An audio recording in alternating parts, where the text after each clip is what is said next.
Salam sejahtera Malaysia, terima kasih kerana menonton video-video dalam channel ini. Sebelum kita mula, jangan lupa untuk tekan tombol subscribe, share, like dan komen. Let's go! Salam sejahtera dan selamat pagi kepada seluruh rakyat Malaysia. Berita panas pagi ini dipetik dari Malaysia Kini bertajuk Kerajaan komited realisasikan MA63.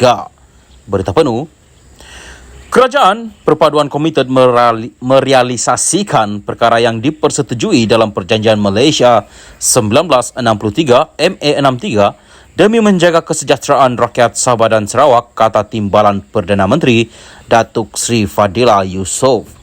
Beliau berkata dalam tempoh sebulan sejak kerajaan pimpinan Perdana Menteri Datuk Seri Anwar Ibrahim mentadbir negara, banyak usaha dan perkara dalam MA63 yang dipersetujui telah dilaksanakan. Dengan Malaysia yang terangkum, perjanjian MA63 dipersetujui oleh pemimpin terdahulu adalah tanggungjawab kita untuk melaksanakan. Itu pesanan yang amat berhormat Perdana Menteri kepada saya. Ketika pentadbiran terdahulu memang sudah banyak perkara dibincangkan dan ada yang sudah dilaksanakan, tapi banyak lagi belum dilaksanakan. Dalam tempoh sebulan kerajaan perpaduan pentadbir, kita dah bersetuju beberapa perkara termasuk pemberian gas kepada Sabah dan pemberian khas di bawah perkara 112D Perlembagaan Persekutuan juga selesai dan ada beberapa perkara lagi yang kita harap dapat diselesaikan dalam masa terdekat, katanya. Beliau berkata demikian ketika menjadi tetamu jemputan program Ruang Bicara terbitan bernama TV yang disiarkan malam tadi.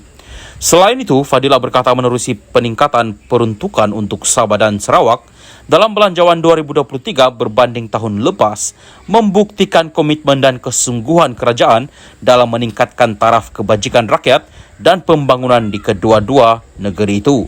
Beliau berkata walaupun ada yang membandingkan peruntukan yang diterima kedua-dua negeri itu, namun terdapat peningkatan bagi jumlah peruntukan dan fokus kerajaan adalah soal pembangunan infrastruktur di Sabah dan Sarawak. Keutamaan kita adalah menyegerakan pembangunan kemudahan sosial, bekalan air dan kemudahan asas yang lain.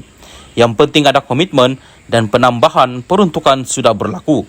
Fokus kini kepada pelaksanaannya. Jika pelaksanaannya baik, maka manfaat akan dirasai rakyat dan jurang pembangunan dapat dirapatkan, katanya. Dalam belanjawan 2023, Sabah diberikan peruntukan berjumlah RM6.5 bilion berbanding RM5.16 bilion pada 2022, manakala Sarawak dengan RM5.6 bilion berbanding RM4.67 bilion 2022. Salam sejahtera dan selamat malam kepada seluruh rakyat Malaysia. Berita panas malam ini dipetik dari Utusan Malaysia bertajuk Pegawai SPRM pujuk Syed Siddiq sokong Muhyiddin.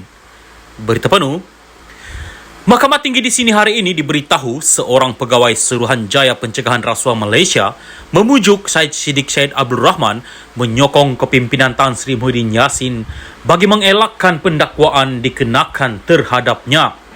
Syed Siddiq yang juga bekas Ketua Angkatan Bersatu Anak Muda Armada berkata, beliau diminta menyokong Muhyiddin sewaktu pihak SPRM menggeledah rumahnya dan ketika siasatan dijalankan.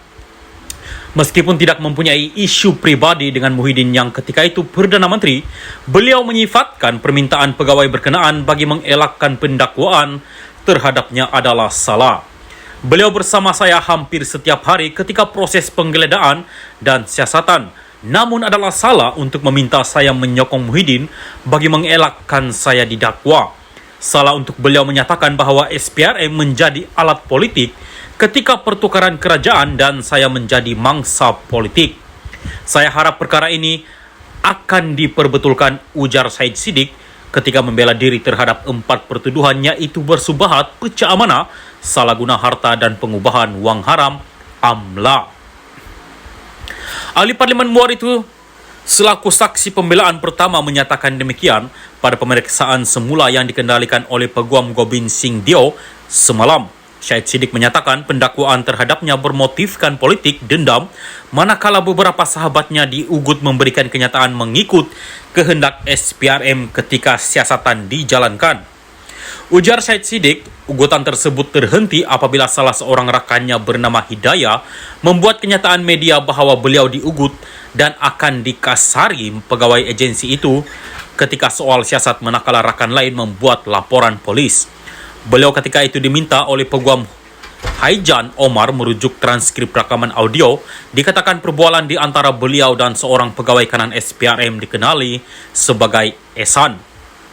Dalam transkrip rekaman audio itu, Ihsan dikatakan cuba memujuk Syed Siddiq menyokong Muhyiddin kerana bekas Perdana Menteri itu yang membawa beliau memasuki Bersatu dan masih mengambil berat terhadapnya. Pada prosiding hari ini, Gobin merujuk Syed Siddiq berhubung cadangan pendakwaan bahawa keterangannya di mahkamah merupakan suatu yang difikirkan semula. Gobin, adakah keterangan kamu benar? Syed Siddiq, keterangan saya benar yang Arif. Hingga kini saya masih ingat dengan jelas kejadian berlaku dan perkara yang dibualkan serta apa yang berlaku selepas itu.